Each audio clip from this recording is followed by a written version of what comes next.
We're back in Caleta de Fuste. It's been a few weeks actually since we've been here, but we've referenced it lately on a few of our videos, so we thought we'd come back. And it's a beautiful day for it. There's a Calima that's come in this morning, so it's a bit hazy but lovely and warm.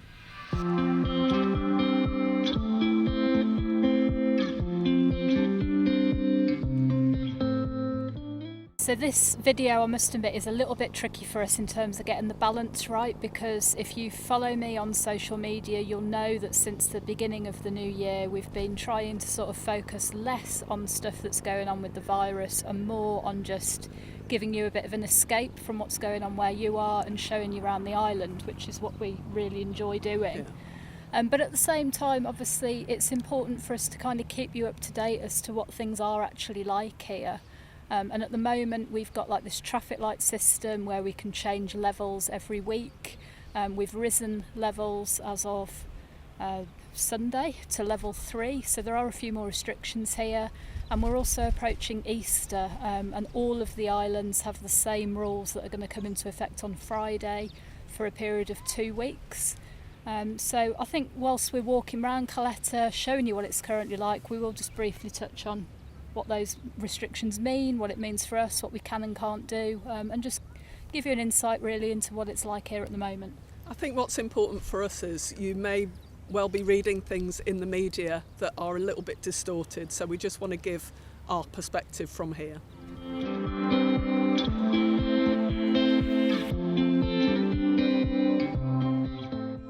The first thing we've noticed actually is the beach is quite busy for Caleta in terms of how it's been for the last few weeks. Well, months. I mean, last time we came down here, all of the sun lounges were empty and there was hardly anybody on the beach. There's a few people on sun lounges now, and the beach there's quite a few people on. It's nice to see. Now, it might just be that the weather is very warm today, so I think that's probably helping. But from just walking around here, sort of listening to people, it does seem like maybe there's some Polish tourists that are here, a few Germans, and then a few Spanish. Obviously there's no British or Irish tourists at the moment, and that's the main market, I'd say, for Caleta. Yeah. So it is always going to feel a lot quieter than it normally would, and certainly, you know, when we get onto the streets of Caleta, you're going to see it's very quiet right now. But there are still a few tourists here, and obviously they're coming in because they're part of the EU, and obviously the testing requirement is still the same. So yeah, you can still travel here as a tourist from the EU, provided obviously you comply with all the testing requirements. That hasn't changed.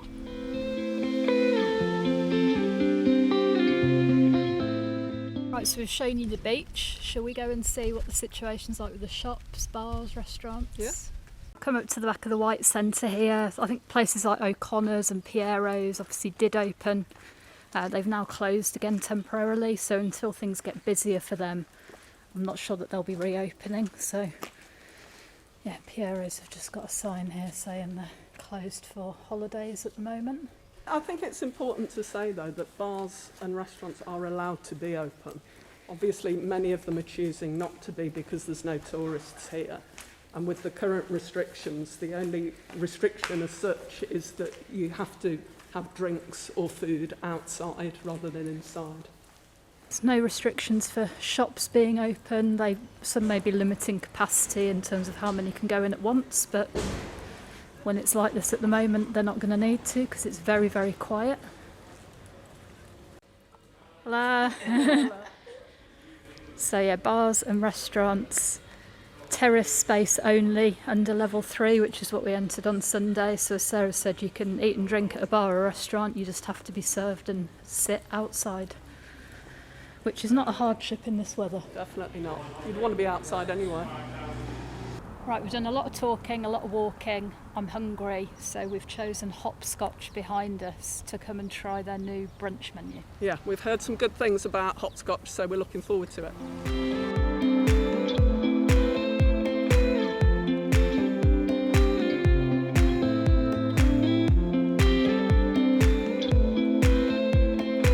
The menu's really good in here actually. It's quite a varied selection. They do obviously like lunch stuff, dinner stuff, and the all-important Sunday roast, which I've heard very good things about. It's the first time actually we've ever been in here, and brunch seemed like a good opportunity to try it out.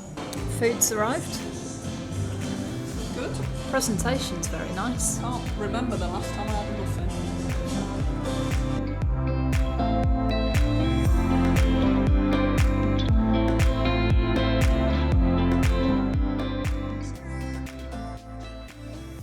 as is usually the case with all of our food, empty plates. That was a 10 out of 10 for me. Absolutely, spot on. I mean, to get a poached egg right is a game changer.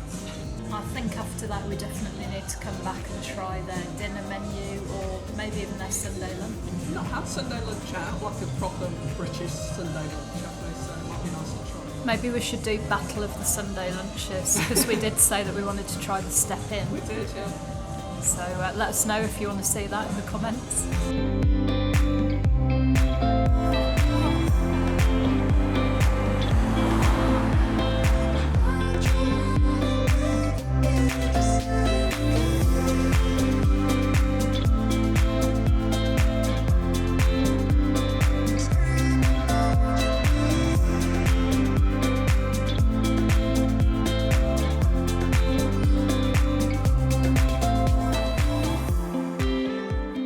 So we've just been down by the harbour, and the bar that's owned by the Barcelo Hotel. It's actually pretty busy, wasn't it? Really busy, actually, much more so than I was expecting to see.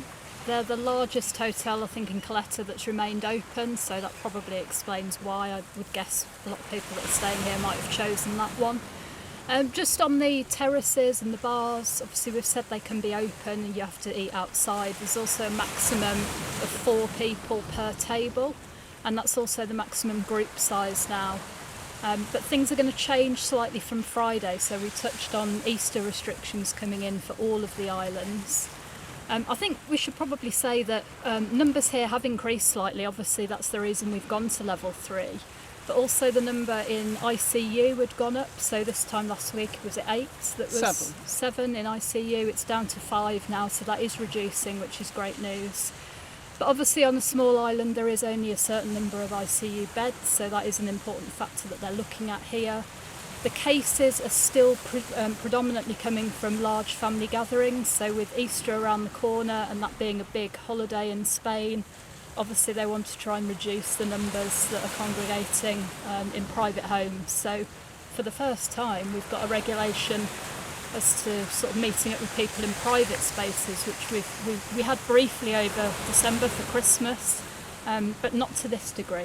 The Spanish government have been very clear in saying that across Spain as a whole the numbers went up after Christmas and have only really come back down again over the past month or so to a level that they're happier with, and they want to prevent a similar type of incident happening. So it's a very Catholic country here, so Easter's quite a big deal in terms of family gatherings, etc. So I think they're just trying to put a lid on it.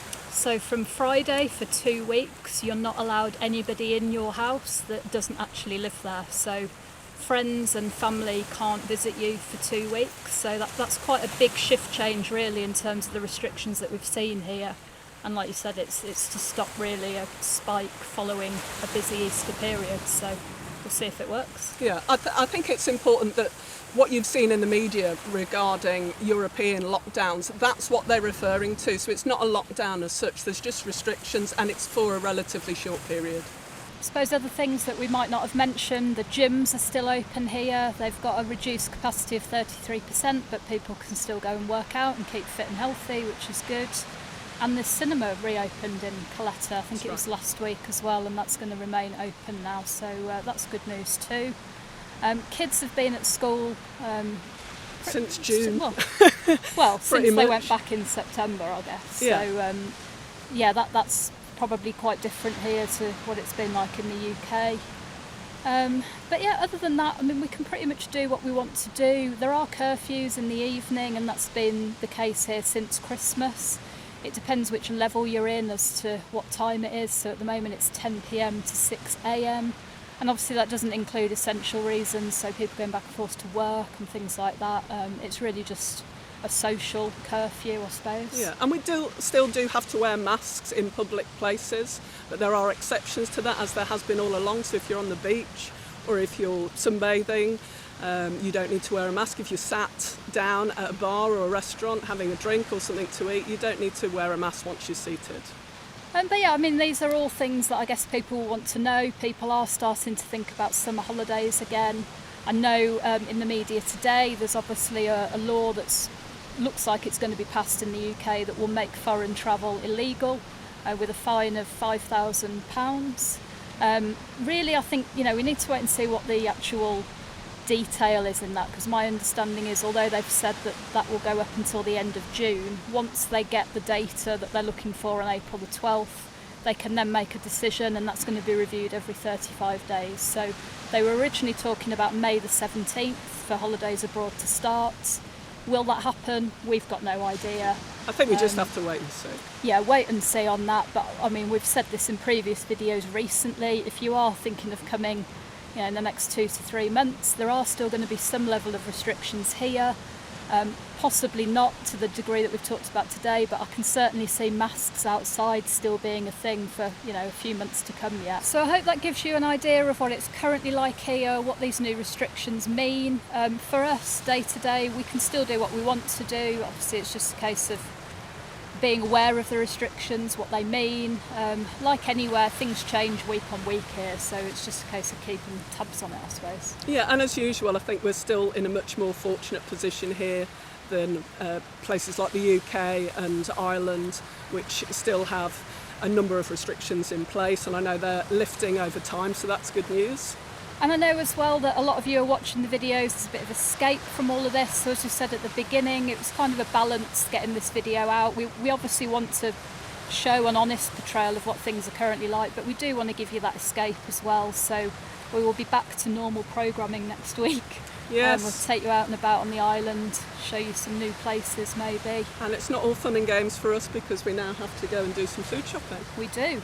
So thanks for watching, and we'll see you next week. Bye.